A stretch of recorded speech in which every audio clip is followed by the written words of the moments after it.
Welcome to Be Advised, Leading with Value with Brad Swineheart. In this podcast, we will focus on successful marketing methods for advisors that generate prospects and clients. We will learn from the best in the industry on how advisors in the trenches today are growing their practices.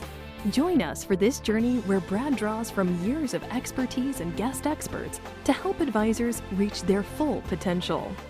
This podcast is brought to you by White Glove's Podcast Connect program, a done-for-you, fully integrated podcasting system that will help you keep in touch with all of your leads.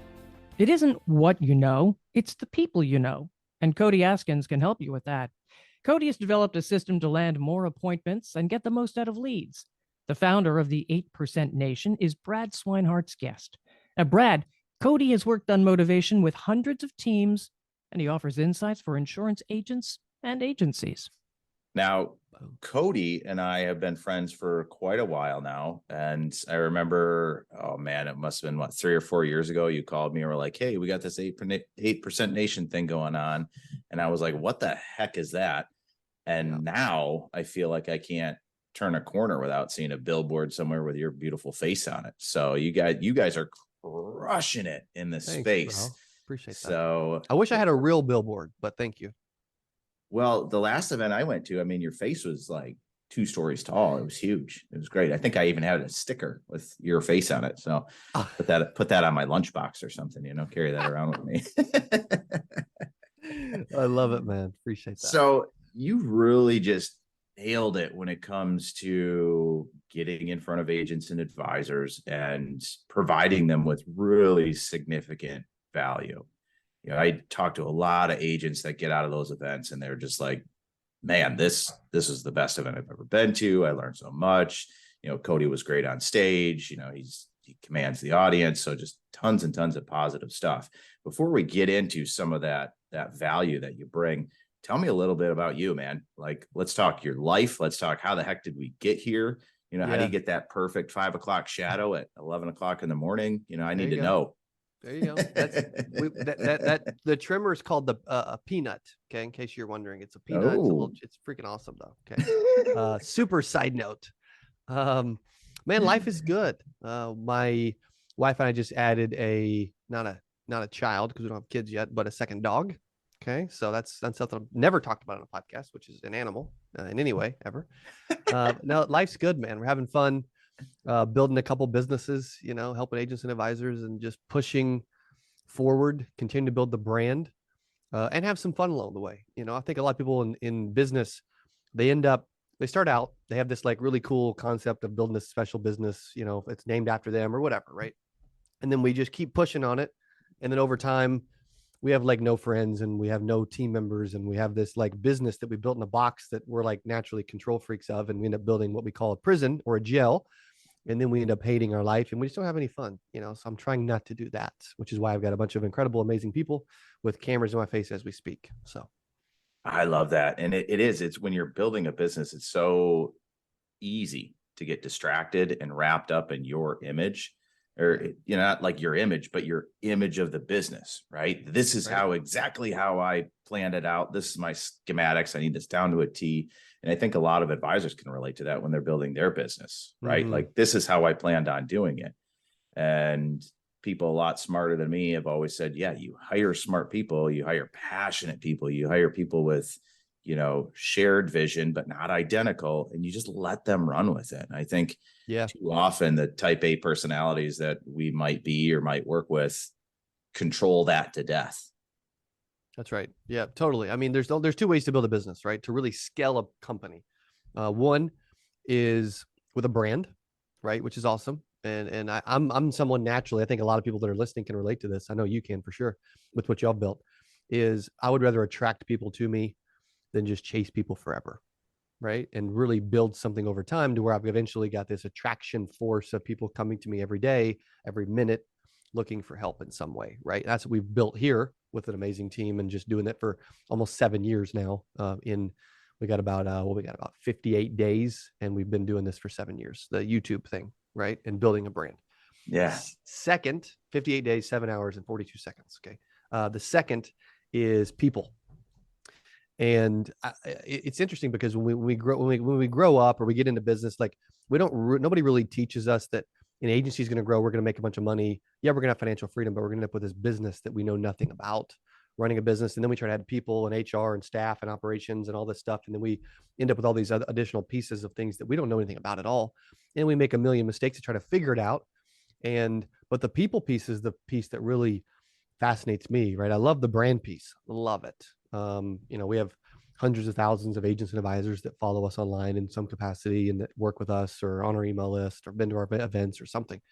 However, the people piece is really special because we all build a business so that one day, if we want to take our spouse to Hawaii for a month, we could do that and the business doesn't crumble. That's the real reason we get into business, whether we say it or not. Like a lot of people say, I get into business because I want time or I want money. Well, they're both true. But if you end up a business and you have to do it all and you're answering their phone and you're working your pending and you're sending emails and you're posting on social media and you're answering, you know what I mean? You're doing this and that. You end up not being able to, you end up with money, but you don't end up with any time. And I want to build something to where I want to get out of my own way, find people that are better. And there's plenty of people out there that are way better at certain stuff than Cody Askins. And it's good. I finally realized that. And then I got a business where, hey, if I want to take a month off, I can do it. Now, my personality, I'm not ready to do that yet. However, one day I may want to, Yeah. 2035 comes around. You might say, you know what? I want to take a week off. Let's just try it out. Dude, 44 years old in 2030, 45 years old. That sounds good. I'll take it. Yeah. Yeah. So let's dissect those two things independently. So building a brand, I think one thing that advisors and agents and just business owners in general struggle with now is, what does that even mean? Coca-Cola is a brand, right? Know it. McDonald's is a brand. There's other things that have a voice. There's companies that speak to you with a personality. And as an advisor, how do you stand out? You're not all selling the same thing, but you really are selling the same thing, right? It's a relationship business. So how do you brand that? Yeah. I mean, that's a good point, man. I mean, think about Coca-Cola, as you mentioned. Not a brand I want to consume on a daily basis anymore. I used to consume a lot of it, too much of it, right? Especially Taco Bell, Pepsi, however, I don't know what it was about Taco Bell's Pepsi. It was just special, man, but it's not something they had that Baja Blast there for a while. That was all exclusive, right? That was finally good. Decided to bottle up that gold, Exactly, they did, bro. Like Brett is on a media team in the studio, and he's like, he said, when you said Baja Blast. However, it's not like neither are something I want to consume, right, from the Coke or Pepsi brand. But I do like to. They have got to where when you think about soda or pop, man, you just say Coke. Like you could be drinking Dr. Pepper and you just say Coke, what I mean? It's just like they've built that brand. However, it takes time to build a brand. Most people are very uncomfortable building a brand and very impatient. So you got to be comfortable at putting your face out there and people seeing it. That's not easy for people. Like, that takes time. And initially we're like, okay, if you got to be arrogant or this egomaniac to like put your face on stickers, even though that wasn't my decision, probably Dylan's fault. However, we did it, right? But I've gotten comfortable being uncomfortable. Now, is there also additional levels and layers to that along the way? Yes, because now when we're talking about doing stuff, it's like, okay, we're looking at 3,000 people being 8% 2023. That means I've got to stand on stage in front of 3,000 people. Cody's never done that before yet, right? I may have done it virtually, but that's totally different than doing it in person. Yeah. Right. So am I going to have to be uncomfortable doing that? Yes. Also, too, though, it takes time. Like a lot of people, that's the two reasons they give up on building a brand. They're not comfortable putting themselves out there, or they're impatient and they want it yesterday, or they think that they see someone, right, like White Glove, and they say, dude, you know what, that happened overnight. Well, it did not. It took some time. I mean, you guys have been in business and doing your thing for probably far longer than I have with this stuff. However, it's something that you had to get comfortable with, and you had to put time in. And it's kind of like the part I love about a brand is it's a snowball.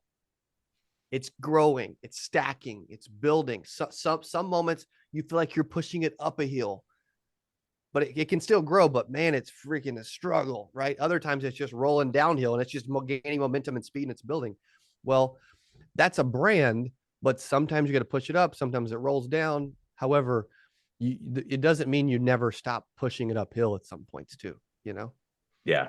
Yeah. I love that analogy too, because you can all remember back when you were a kid or you're playing with your kids, right? And you are building a snowman that yes, it packs on itself. You're building a snowball. It gets bigger and bigger, but that doesn't mean that it's easy. In fact, sometimes it gets harder. Yeah, sometimes you end up in snowball fights, you know, with your competitors, you know, I mean, who knows? That's right. So what would be the first step? Okay, I've decided, hey, I'm in business. I run my agency. I run my advisory practice. I'm looking to attract clients. I'm looking to attract more agents. Mm-hmm. You know, how do I make myself special? How do I decide this is what my brand should represent? Yeah, I think that's a great question, because one of the things that holds people back when they're building a brand is, okay, who do I want to speak to? And if you don't know who you want to speak to, then you're going to speak to everybody and it's not going to resonate with anybody, right? And so if I want to speak to everyone, but I really don't want to speak to everyone. Like, for example, I used to think I want to speak to everyone in the insurance industry. Well, that's a niche. That's cool. However, I don't know that I really want to, right? Like we have this, right now we're speaking to two different audiences. First one, like we have a new program called Six Figure Society. We had an agent in Canada and Indonesia, both join it yesterday morning. And that is, we're speaking to agents that want to make six figures that haven't yet. And we're giving them access to all of our courses and weekly coaching. And there's like $30,000 worth of value for $40 a month, right? It's ridiculous. However, that's a core message of our content resonates with that group. I made six figures at 20. We've got 2,300 videos on YouTube that are helping agents get to six figures, right? That's one. However, my style has always wanted to evolve for years into speaking to agencies and agency owners and people that are looking to build something big, right? So as people transition, then we've got other programs where we're helping connect agents to agencies and helping them with recruiting and stuff, right? Where then I'm speaking to agencies. Well, I can't speak to an agent and an agency the exact same way, right? So if I'm putting out content, there's certain content that resonates with agents.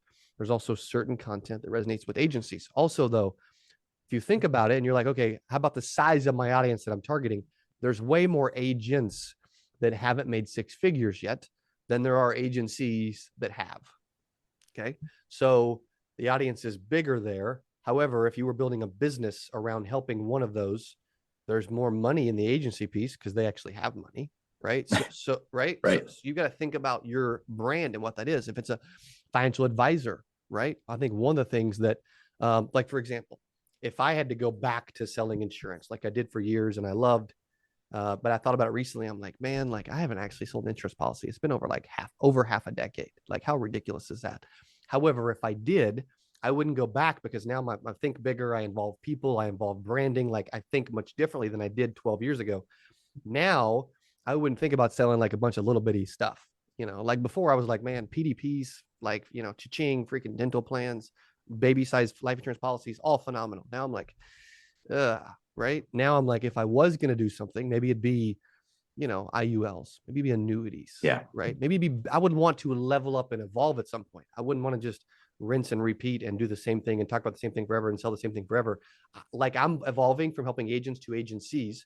The same thing with agents and advisors. They want their brand to evolve. They want their products to evolve. They want their clientele to evolve.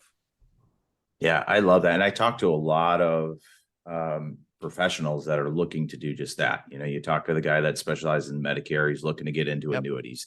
You talk to the annuity rep, he's looking to get, you know, become an IAR.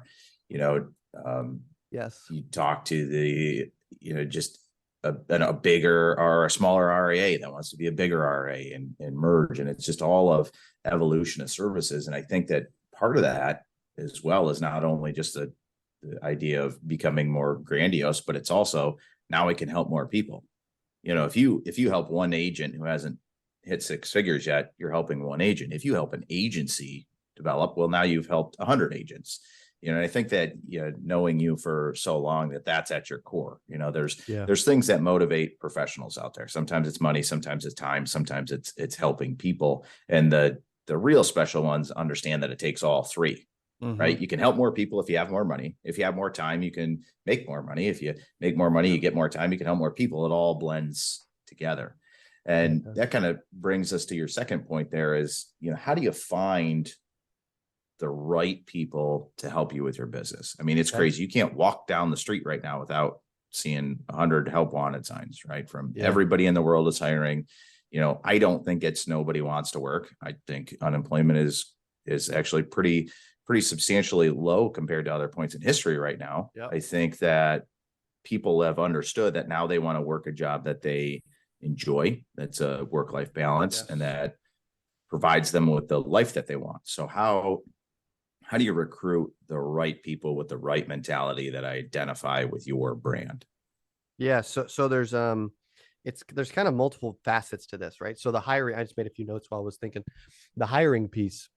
So we have over 100 staff, and over 15,000 square feet, and a bunch of, and several companies. And this is in Springfield, Missouri, where you would think, well, there's 150,000 people. You can't hire a bunch of amazing people. There's no way. Like, everybody's like, oh, dude, I'm struggling to hire people. You can't find good people. Nobody, I'm like, no, like, the more I tell myself it's gonna be hard to hire people, guess what? The more it's gonna be hard to hire people, right? Like, Cody Askins does not have a problem finding good people in Southwest Missouri, and has a bunch of amazing people, and doesn't feel like there's a shortage of good people. Okay. Like, that's my belief. Now, does it differ with a lot of people listening? Yes. However, we hire locally really well in three ways. Number one, through Indeed. We don't even put any money behind the Indeed. We just put up for free.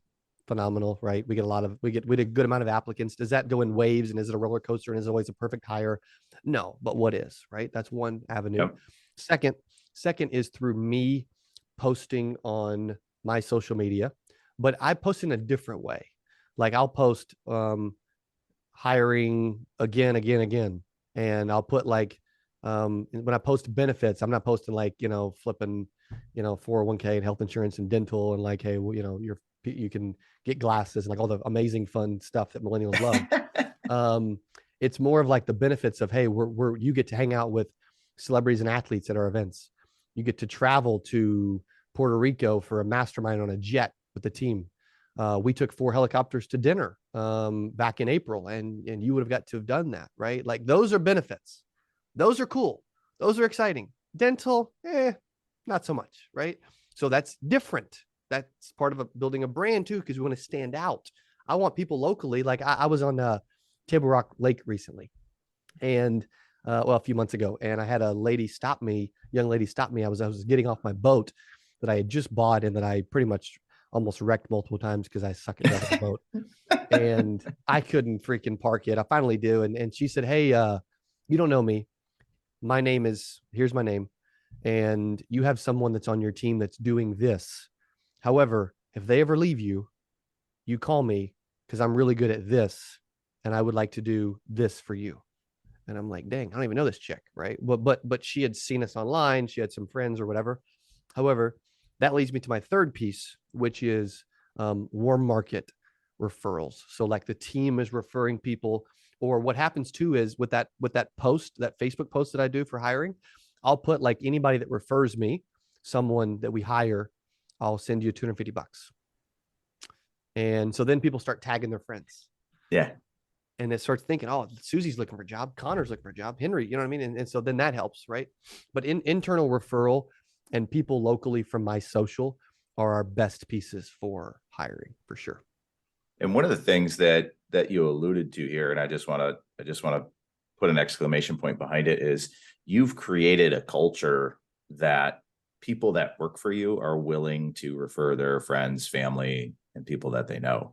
Yep. And I think that circles all the way back to the beginning of our conversation when we said we're building a business, and type A personalities need to let go a little bit and let the people you hire do what they're hired to do. No one is going to refer a high quality friend or family member to come in and work for someone who micromanages them and doesn't give them freedom, regardless of the helicopter trips or the free eyeglasses.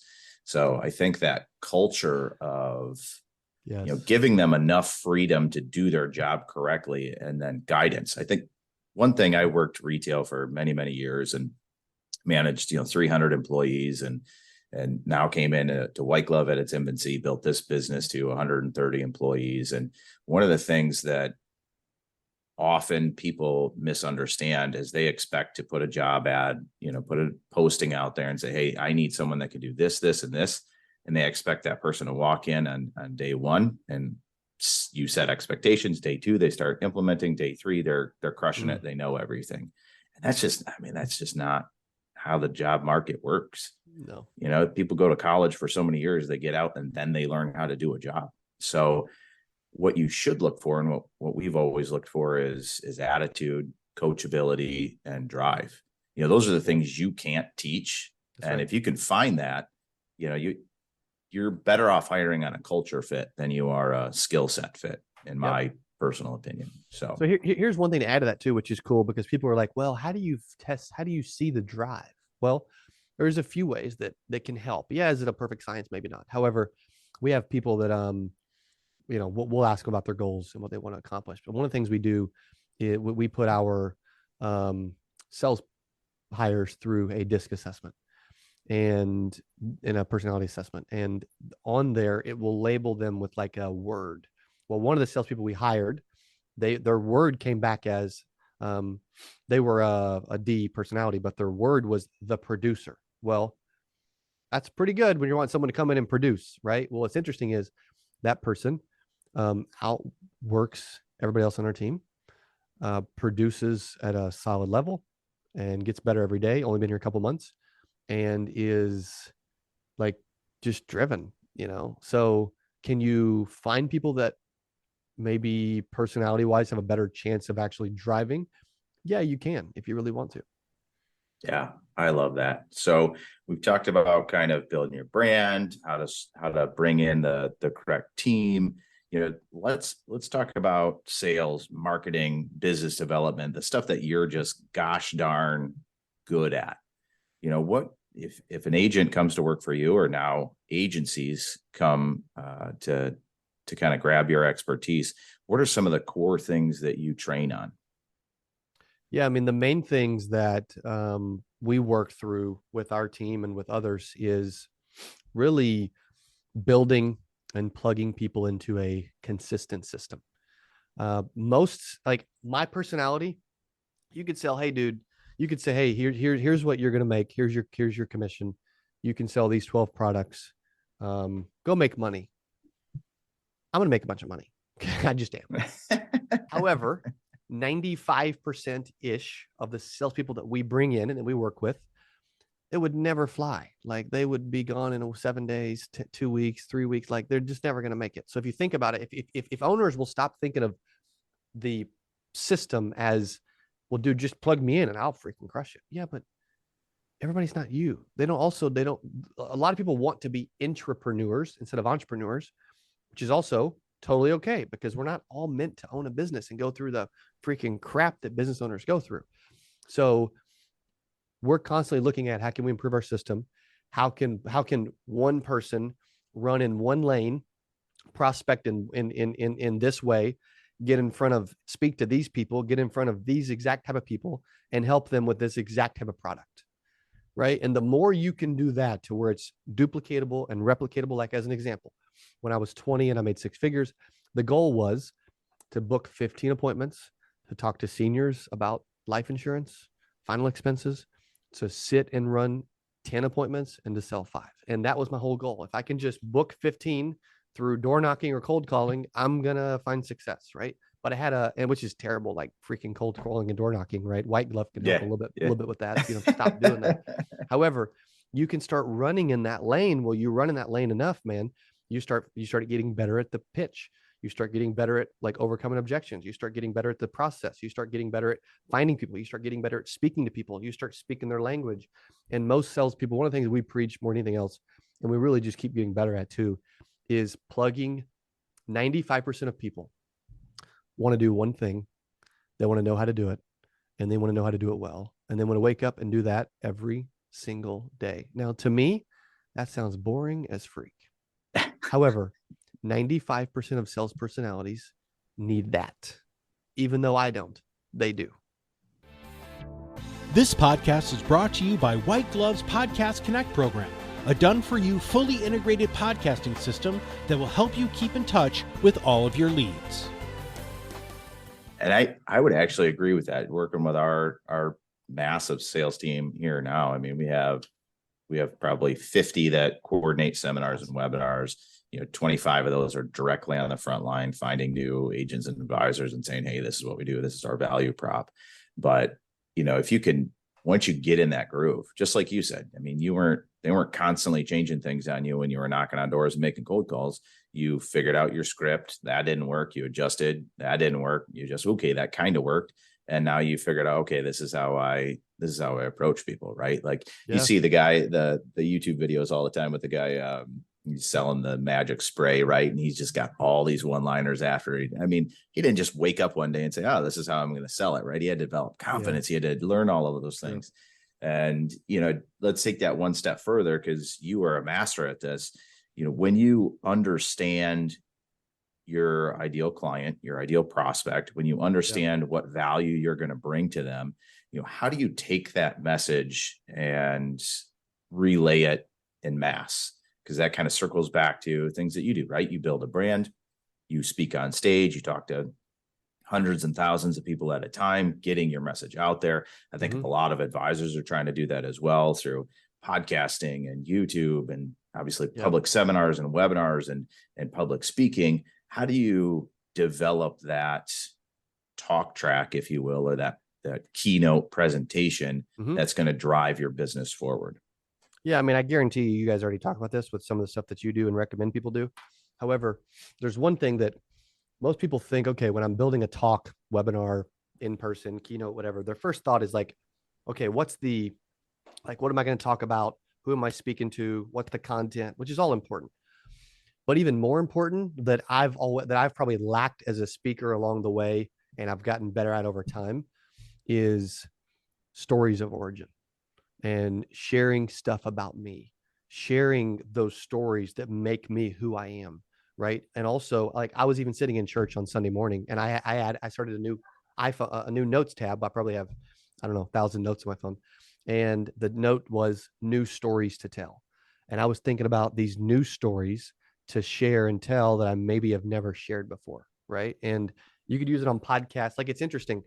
If I ever don't know what to say with a question, or I'm on stage and I don't know what to, like, how to answer a question, or like do this or that, I can always pivot to a story, like, whenever I want. Right. It's interesting.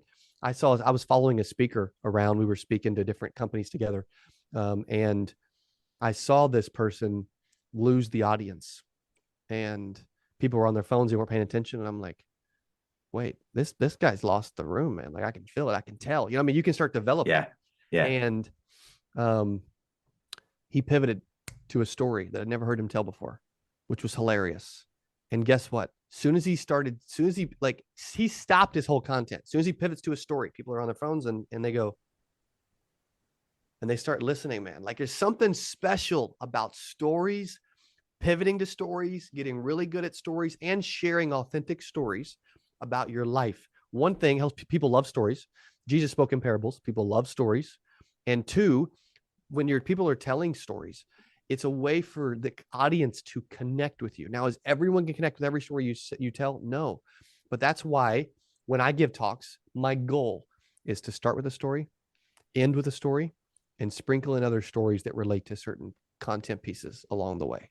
And then it's so easy to build a talk. Then it's like, okay, start with the story, end with the story. Hopefully the stories relate to your content, give out a few valuable pieces of content, and share a few stories within. And it's like, boom, done. I'm ready. Right now, I've spoken enough where I can just get up anywhere, anytime, and talk about anything probably and be fine. However, it's taken like 1,000 talks to get there. You know what I mean? And so, but most people are like, I was at a conference a few weeks ago, and this person was about to give their first talk ever.